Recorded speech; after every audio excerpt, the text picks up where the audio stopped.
In today's video, I'm going to teach you how to change the fiscal year end in QuickBooks Online. Whether you're a small business owner or managing accounts for a larger organization, setting your fiscal year correctly in QuickBooks Online is essential for accurate financial reporting. Your fiscal year determines how your financial data is organized and presented, so having the right start month can make a big difference in staying on top of your business's financial health.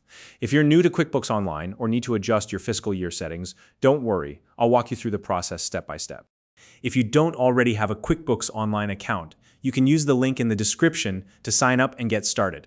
First, sign in to the correct QuickBooks Online company file. Make sure you have the appropriate permissions to make changes to the account settings.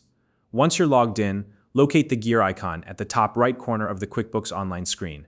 This icon opens up the main settings menu, where you'll find all the tools you need to customize your account. Next, click on the gear icon, and from the drop-down menu, select Account and Settings. This will take you to the main settings area for your QuickBooks account.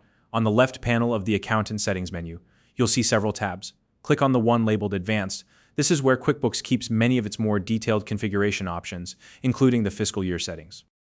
Now, within the Advanced tab, scroll down until you find the section labeled Accounting. This is the area where you can adjust your fiscal year start month.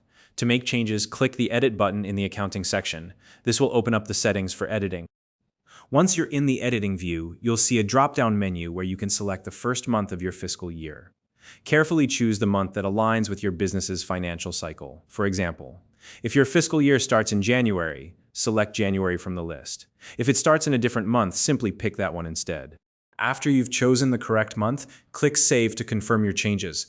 This ensures that your adjustments are applied to your QuickBooks account. Finally, to exit the settings menu, click Done, and that's it. You've successfully changed the fiscal year end in QuickBooks Online. If you found this video helpful, please like and subscribe.